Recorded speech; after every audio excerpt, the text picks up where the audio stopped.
Hello दोस्तों, स्वागत है आप सभी का हमारे यूट्यूब चैनल ज्ञान की गंगा स्टोरी चैनल में, जहां पर हम आपके लिए ला रहे थे नवरात्रि से जुड़ी कहानियां।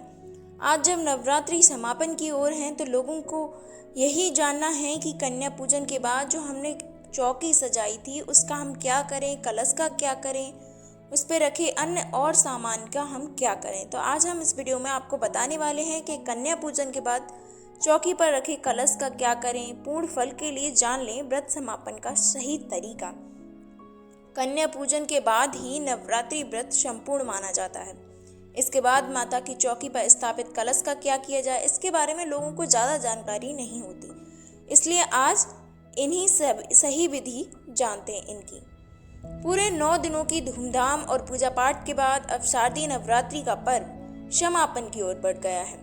नवरात्रि की अष्टमी और नवमी तिथि पर कन्या पूजन के साथ ही नवरात्रि व्रत पूर्ण माना जाता है। इसके बाद माता रानी की चौकी को स्थान से हटाकर पहले की तरह ही मंदिर में स्थापित कर दिया जाता है और बाकी सामानों का भी या तो विसर्जन कर दिया जाता है या दोबारा मंदिर में स्थापित कर दिया जाता है।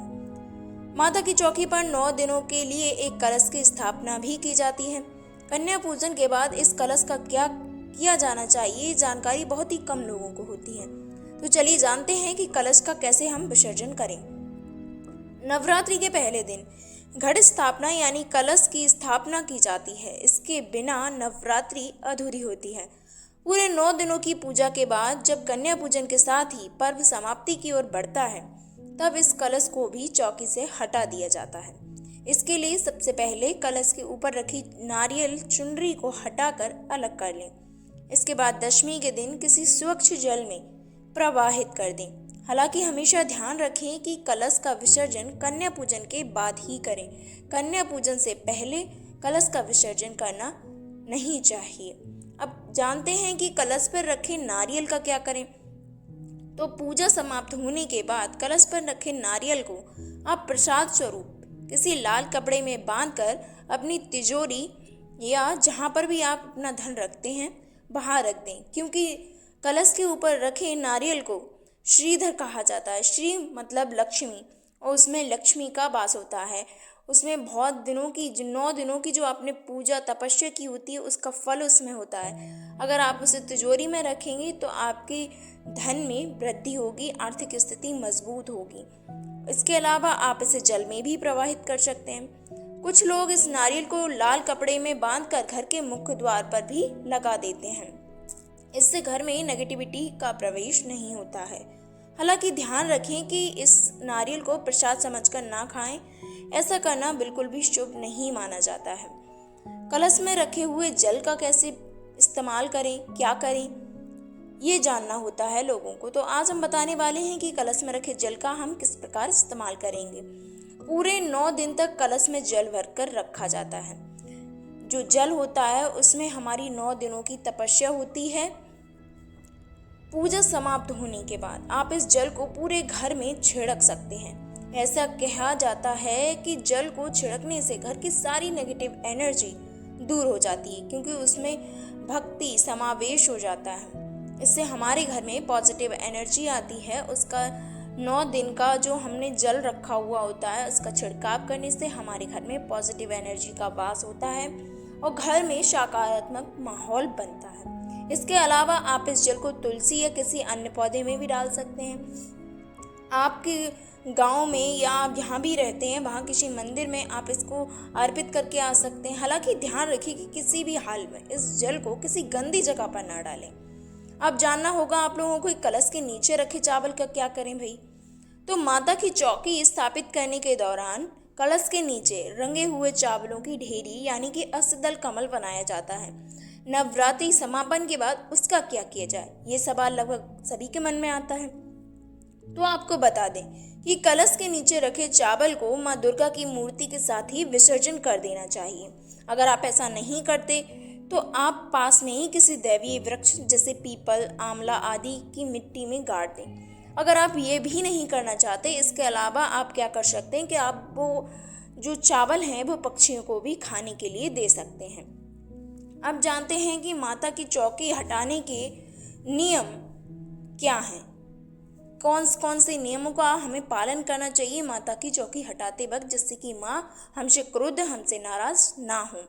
ज्योतिष विद्या के मुताबिक शारदीय नवरात्रि के पहले दिन चौकी पर माँ दुर्गा को स्थापित किया जाता है। इस चौकी को बेहद ही पवित्र माना जाता है, क्योंकि 9 दिनों तक माँ दुर्गा इसी चौकी पर विराजमान होती हैं। माता की चौकी हटाने के लिए सबसे पहले सुबह जल्दी उठकर स्नान करना चाहिए और इसके बाद में माँ दुर्गा को कुमकुम हल्दी से तिलक लगाना चाहिए और 9 दिनों की भूल के लिए माफी मांगना चाहिए। माँ की विधिवत पूजा भी करनी चाहिए।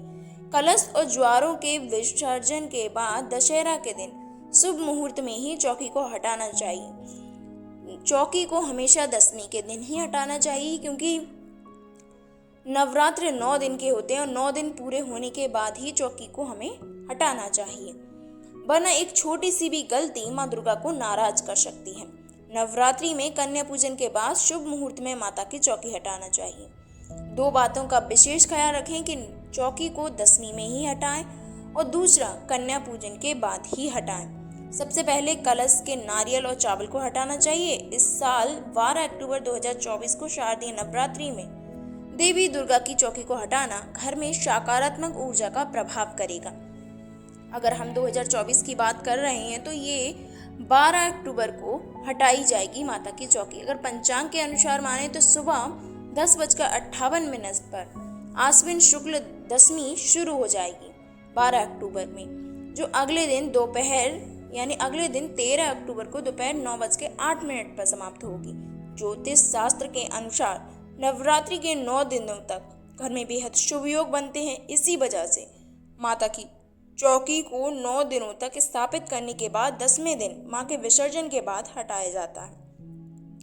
श्रीमद् भागवत देवी भागवत पुराण के मुताबिक माता की चौकी को शारदीय नवरात्रि के पहले दिन स्थापित करके 10वीं तिथि यानी दशहरा के दिन हटाना ही सबसे ज्यादा सही होता है। इस बात का भक्तों को ध्यान रखना चाहिए कि 10वें दिन माता की चौकी हटाने से पहले उनकी विधिवत पूजा और हवन जरूर कर लें। अब जान लेते हैं कि 12 अक्टूबर में दुर्गा विसर्जन का शुभ मुहूर्त क्या है। नवरात्रि पर दशमी तिथि यानी 12 अक्टूबर को सुबह 10:58 से शुरू होगी, जिसकी समाप्ति 13 अक्टूबर को सुबह 9:08 पर होगी। इसके साथ ही नवरात्रि में दुर्गा विसर्जन का शुभ मुहूर्त 12 अक्टूबर को दोपहर 12:54 से आरंभ होता है और जिसकी समाप्ति दोपहर 3:14 पर होगी।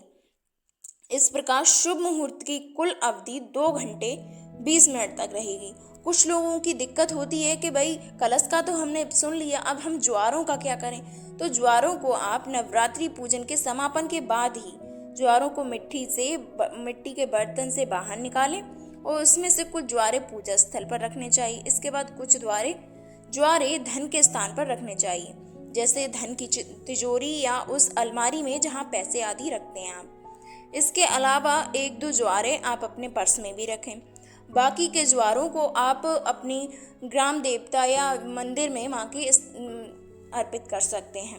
और बाकी जो जल है कलश का, उसको पूरे घर में छिड़कने के बाद आप उसको देवी माँ को अर्पित कर सकते हैं, या फिर आप तुलसी या अन्य पौधे में भी आप डाल सकते हैं। उम्मीद करते हैं कि आपको ये जानकारी पसंद आई होगी। अब आप भी शुभ मुहूर्त में माता की चौकी को पूरे विधि विधान से हटाकर शुभ फल प्राप्त कर सकते हैं। उम्मीद करते हैं कि आपको अब कोई भी कंफ्यूजन नहीं रहा होगा, किसी भी चीज़ को दिक्कत नहीं रही होगी। अगर फिर भी आपको कोई भी दिक्कत है, कोई भी परेशानी आ रही है, आप कमेंट करके पूछ लीजिए, हम उस टॉपिक पर भी आपको वीडियो बनाकर दे देंगे। ऐसी ही धार्मिक जानकारियों के लिए ज्ञान की गंगा स्टोरी चैनल के साथ जुड़े रहें। अगर वीडियो अच्छी लगी है तो वीडियो को लाइक कर देना, अपने दोस्तों के साथ शेयर कर दीजिएगा। अगर आप चैनल पर नए हैं, अभी तक आपने चैनल को सब्सक्राइब नहीं किया है तो चैनल को सब्सक्राइब करके नोटिफिकेशन बेल को ऑन कर लीजिएगा, ताकि आने वाली वीडियोस की नोटिफिकेशंस आपको टाइम पर मिलती रहे। मिलते हैं अगली कहानी में, तब तक के लिए धन्यवाद। जय हिंद, जय भारत।